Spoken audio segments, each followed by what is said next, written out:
You said you were the more religious.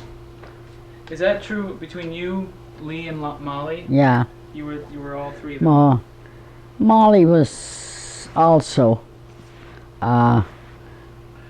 leaned more to religion than I did. Even more than you did, Molly? No, I wouldn't say more, but she was about the same as I was. She ate the kind of foods I ate. She went to temple, but I went more. I was in the choir for about 8 years, and I used to go every Friday to our Onyx Shabbats, which is a religious service.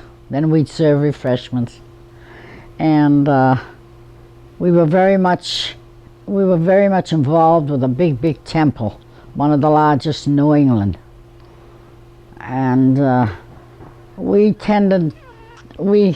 seemed to lean more to the Jewish religion than your grandmother. Do you know why? No, only that she didn't go for that. She was a loner, more or less. She didn't go for parties. She didn't go for religion, really. All right, she observed the Jewish holidays, and but she was not.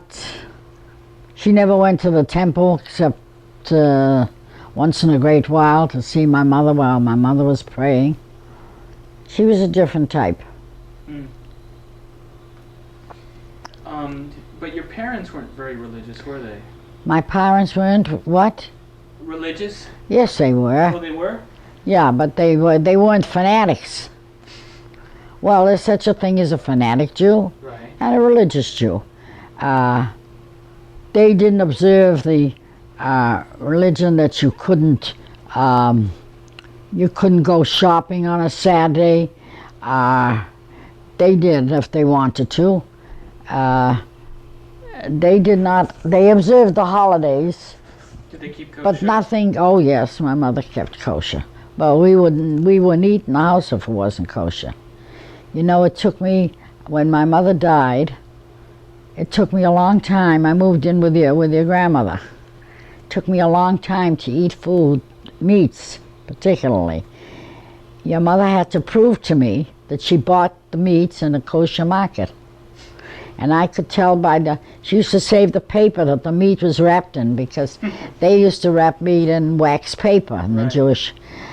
She never shopped for me in a market like she would for herself. She was not into religion, but she observed the holidays. We usually went to her house for all the holiday meals, after my mother passed away anyway. Okay, hold on just a second. She respected my wishes, more or less. And so she kept the Jewish religion alive, because I was that way. I never ate in a restaurant outside, very, very rarely. Just coffee or a cheese sandwich. I lived on that for years when I ate outside. Really? That's it. And I managed very nicely, was no question. But she was the heathen of the family. And Molly was very much like me too. She never ate any pork or seafood products. That was not, and it is until this day, the same. And with you also? What? With you also? Oh, I haven't touched, never ate bacon or ham or any of those things. And either did I eat lobster. She eats any. That's why she likes a home, because she gets all this stuff that she used to have it in her house, because your grandfather liked it too.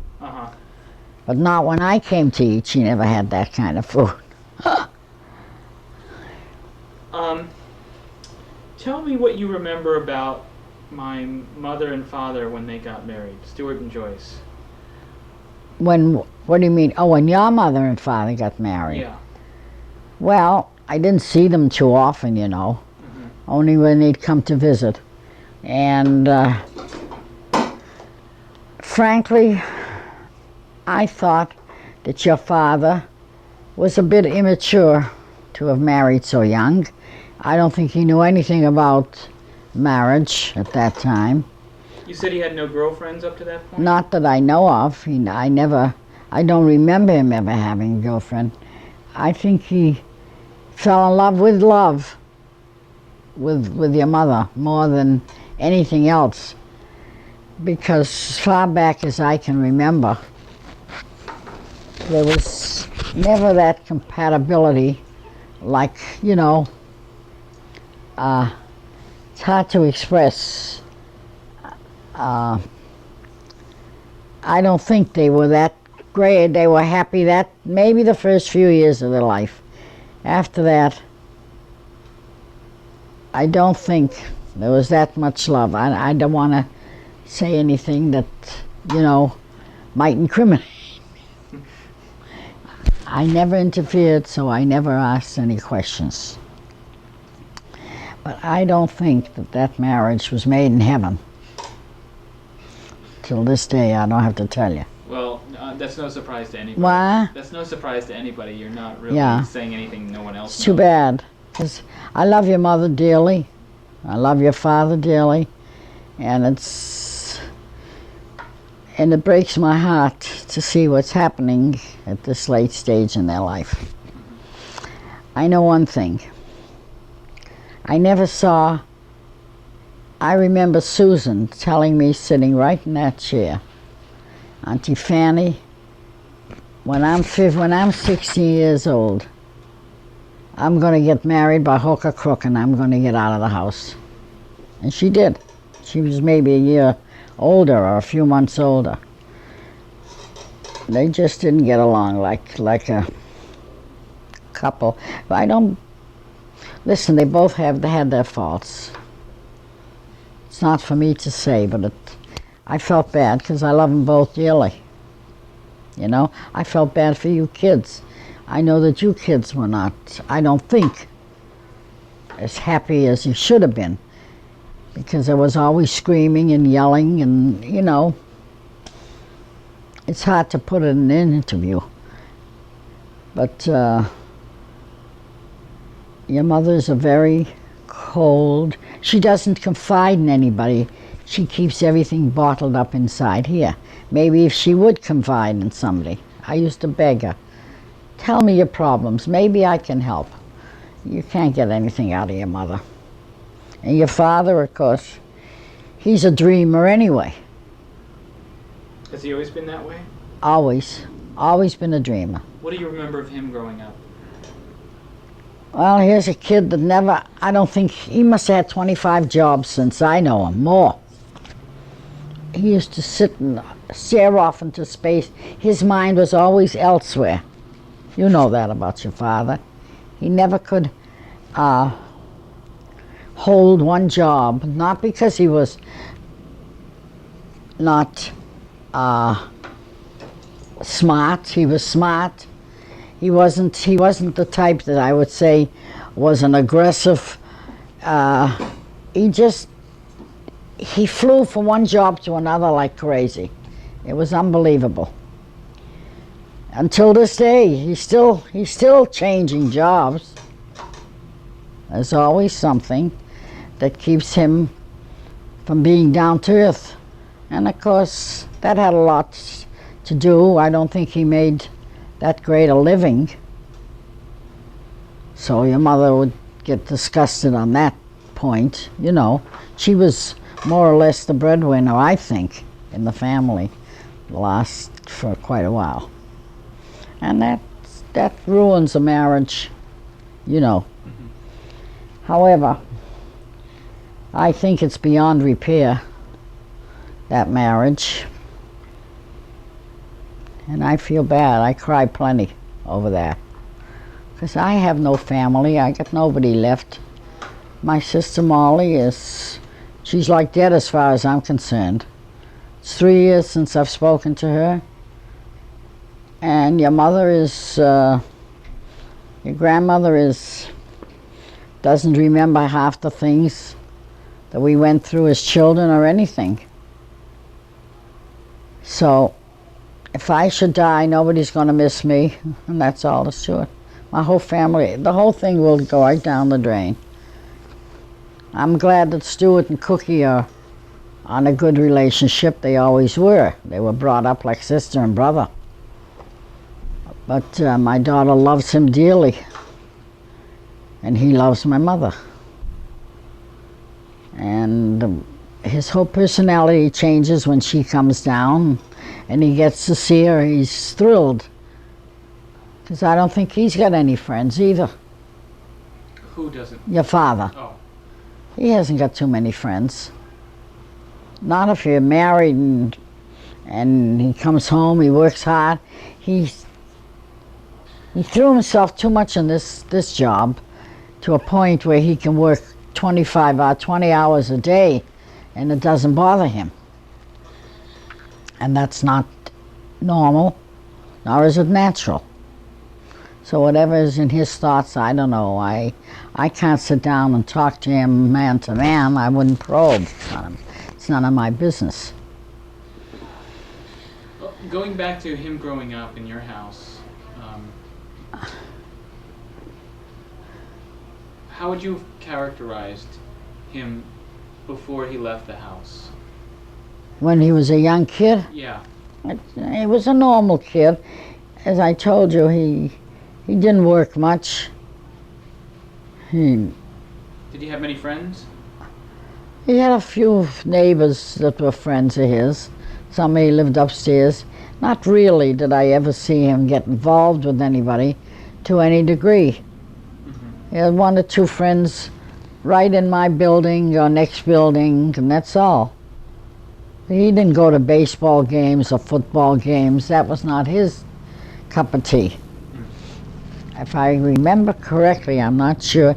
He used to like to read a lot. And, but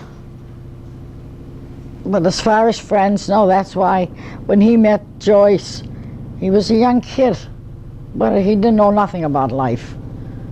He was lonely probably where he was down around here, and the first girl that showed him any attention, affectionate father either. He had no affection for anybody. I never saw him lift up a child and kiss, you know, and be very demonstrative with a kid. I never saw him do that. Would you say that might be partly because his father wasn't very much like that? Or was his father was the same way. Jack was the same way? Yeah. Jack was also not very demonstrative. No. That's right. I forgot about that. He wasn't. I think Jack paid more attention and loved Susan's kids more than he did his own grandchildren when they were growing up. After all, I lived with them for 17 years in the same house. And he just, that doesn't mean to say that he was a mean grandfather, because if you needed help or anything, he was right there to give it to you, monetarily. You know, that, there was no question. If you were in trouble, all you had to do was say it to your grandfather. But he was not a loving grandfather. I don't think I ever saw him hold a grandchild in his arms like he did. He loved Sarah. And he loved Joshua too. But Joshua was more Lee's little boy, you know. She loved him more than she loved Sarah. And he loved Sarah. But as he got older and sicker, both kids were a source of enjoyment to him, because they would send him notes and they used to come to see him in the hospital all the time. Or when they'd come down to the house, it made their day when they were both so sick. You know, they were sick for about 4, 5, 6 years. But those kids really, when I heard that your sister would take them over to my sister's house, I was thrilled, because I knew how happy they were when they came. She could be a little better granddaughter than she is, but she's busy as a bumblebee. So when she brings the kids down, Lee is very happy when she finds the time to bring them down.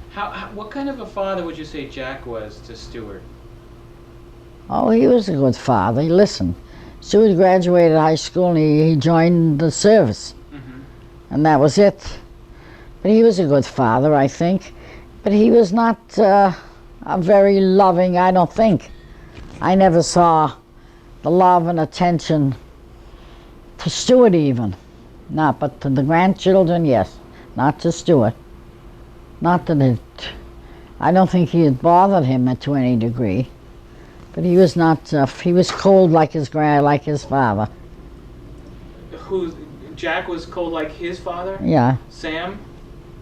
Sam was a cold fish. Really? Yeah. Not so his mother. His mother was a lovable, sweet lady. But not Sam. Sam was tight with that money. He wouldn't part with it so easily like your grandfather did. Huh.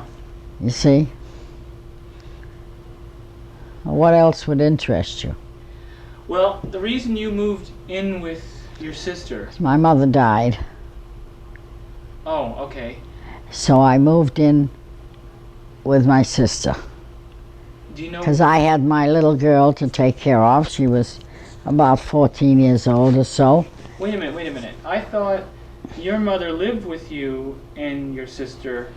No, my sister lived in one apartment and my mother lived in another. I lived with my mother.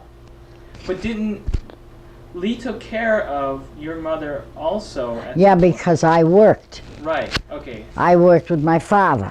Okay. I lived with my mother from the day. Let me see.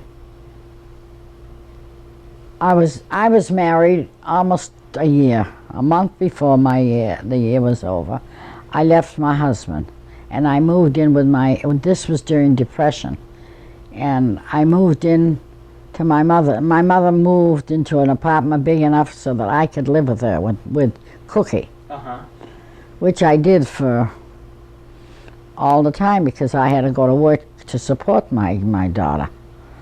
And then, when my mother passed away.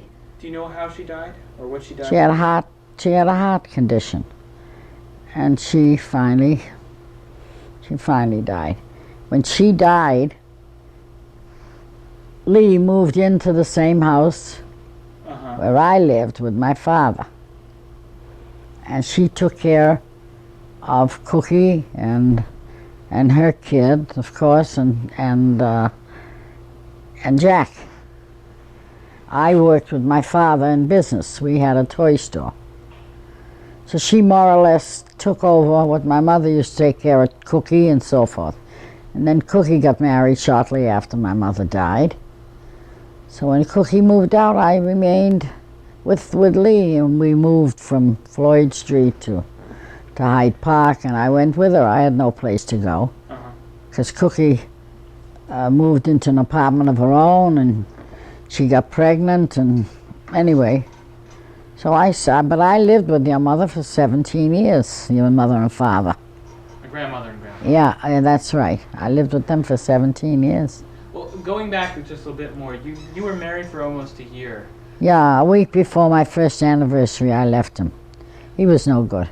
I heard he was very abusive. What? I heard he was very abusive. He was abusive. He didn't make a living. He was just no good. He would haul off and swallow Cookie or me. He was just no good. I couldn't wait to have the baby so I could leave. I would have left him even before I had the baby, but it was during Depression, and your mother, Molly, and my mother were living in one room. And I was living, when I wanted to leave my husband, I don't want to go into my life. I know, but that would take 3 days. I couldn't even begin to get to the middle of it. No, but when I left him early in the morning. He didn't even know. He came home from work and the house was empty except for his clothes. And Lee lived about 35 miles away with Jack in Lawrence. And she came and got you, didn't she? I what? She came and got you? Yes, they came down, Dad and Mother, Granddad, mother, and they took me out and I moved to Lawrence and I stayed there for a short while. Then your grandfather gave up his business and he moved to Dorchester. So I moved with my mother, and it was depression, and my father went to New York to sell from door to door. He was trying to make a living. This was a man that was very successful in business and lost everything because it was that time, that bad depression that we had. So he went to New York. He was ashamed to do what he was doing here. He went to New York, knocking on doors and selling shoelaces and polish and, a peddler. So, but he only stayed about a month. When he heard that I left my husband and my mother was living in one room, in a bedroom really, with my sister Molly, he came back and he got himself another job and they moved into an apartment. So I moved in with them. You got separated and then a divorce from him? Yeah, I didn't divorce him for about 10 years because I didn't want him to get married and inflict his personality and his ways on anybody else because he was so brutal and everything else. And I didn't mind, so I was married. I was no hurry for divorce. But I did get a divorce anyway. After 10 years, when I heard he had 2 other kids with some woman in Philadelphia, I said, why punish the kids? So I divorced him. He couldn't get he wanted to divorce me, but he couldn't get a divorce. Anyhow. Is he still alive, do you know? I have no idea. What was his name? Louis Swartz.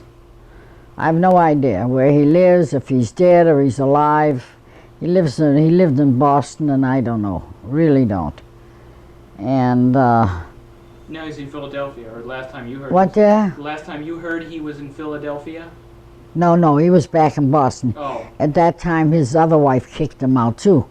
Oh. See, so he had no place to go. He came back to his mother and father. Then his mother died and his father died, and his sister was murdered. I don't know where the hell he went to. Yeah, she was murdered in Franklin Park. A mugger killed her. Oh, wow. And whatever. So I never saw him, never. After I left him, he came once to see my daughter when she had pneumonia and she was on the more dead than alive until we got her out of it for how many days? 4 days, I think. There was a crisis and that broke. But he only came once to see her. I didn't permit him to come anymore anyway. Anyhow, my story isn't important, only that I did live with your mother and father for that many years. And I worked all day, so your grandmother cooked for me, had my meals ready, took care of Cookie. Well, Cookie was married already when I moved in with your mother, shortly after I did. She got married and she moved in her own apartment. And then, what did you do? What did you work as? What was your position? At that time, we had a toy store. You remember the toy store? Do you remember my toy store, Mark? Just hardly at all. Really? Yeah, I wish I did. Well, that you were living, that's right. I don't think you would have remembered that. I had a toy store in Boston, and I was busy all day. Then when Cookie got married, her husband wanted to move to California. He wanted to go to Los Angeles because when he was in the war, when he got out of the war, he was processed out of the army in Los Angeles, and he fell in love with California, and he kept yearning to go back. I took him into my business, and he only wanted to go back, so.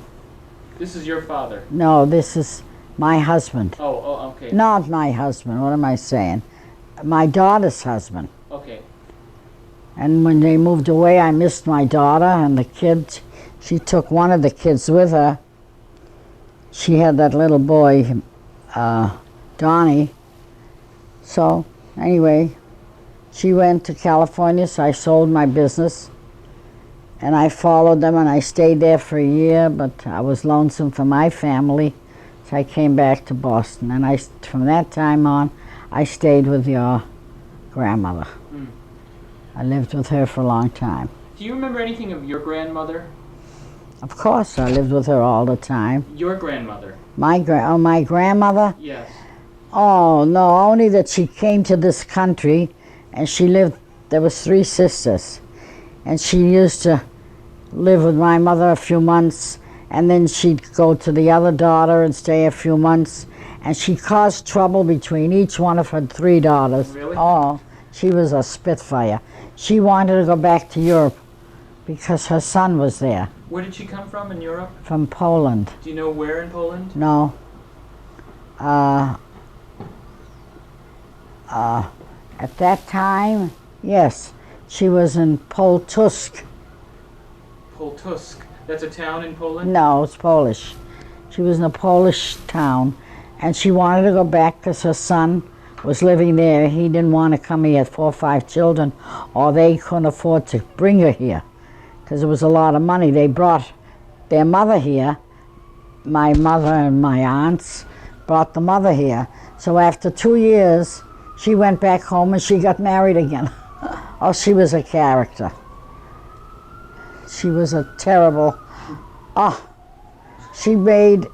All 3 sisters were mad at one another. What were the other sisters' names? Do you remember? Was Ida one of them? No.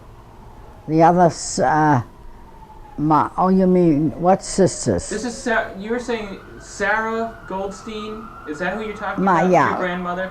She had 2 other sisters. No. Oh, no, she had 3 daughters. She had 3 daughters. Yeah. Okay. One was Dora. Dora. That was my mother, and she had Rebecca. Rebecca. Yeah. Okay. And the third one was Rose. Rose. Okay. So they were married. They were living right, they all lived close by in Boston. And she carried on so. She wanted those sisters to send enough money to bring her son with his wife and 3 or 4 kids. And that was much too much money. They couldn't make it. So she wanted her daughters to send her enough money to bring over their brother. She was living here already. They had brought her down, their mother. She wanted to send her son money to bring over their brother. Do you know what was his name? His name was, oh God, what the hell was his name? No, it wasn't Shire. Did he come over? No, they never sent for him. Oh. So she went back to Europe, and she remarried down there. Oh, really? Yeah. And what happened to her husband? The first one died. That's Oh. why she came I see. to the children. And his name was Shia. Shia. And I don't know how you spell it. Shiaah, I would imagine. What his English name was, I don't know. Okay. But she wanted him here. She missed him. He was her favorite. All right?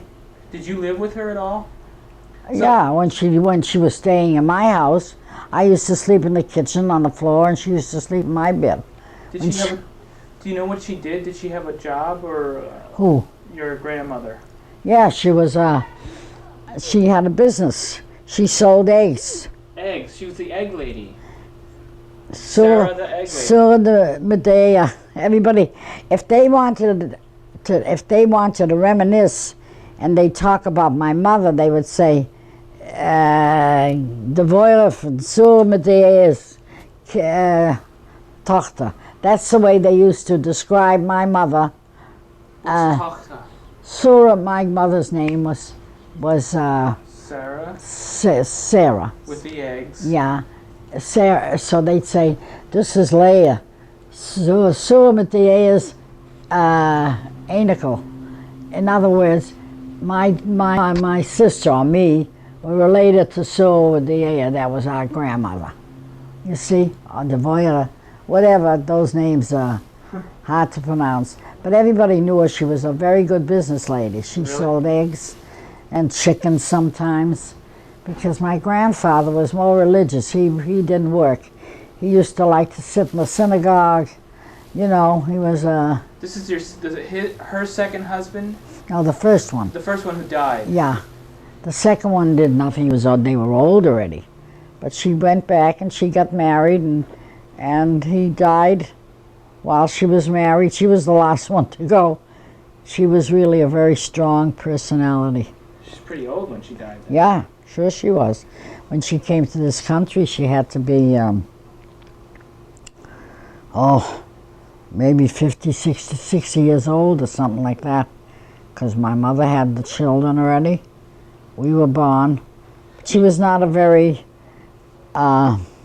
lovable type of a person. She'd get mad. She'd go in the bedroom and sit down, take a chair up behind the door and see the crack in the door. She'd sit and listen and look out to there. She wouldn't even come out. My mother had to bring her a meal to eat behind the door. That's the kind of a person she was. Those are not such good memories, but she was and then she'd go to visit her other daughter and she'd say, Devoya said, this one said that about you, and she spoke about her. She made all three sisters mad at one another. Oh, she was some character. So she only wanted to go, she did that because she wanted to go home. So they saved up enough money and they sent her home. You never met your grandfather, either one of them, right? No, I don't think I ever met my grandfather that I can remember. Vaguely, I don't think so.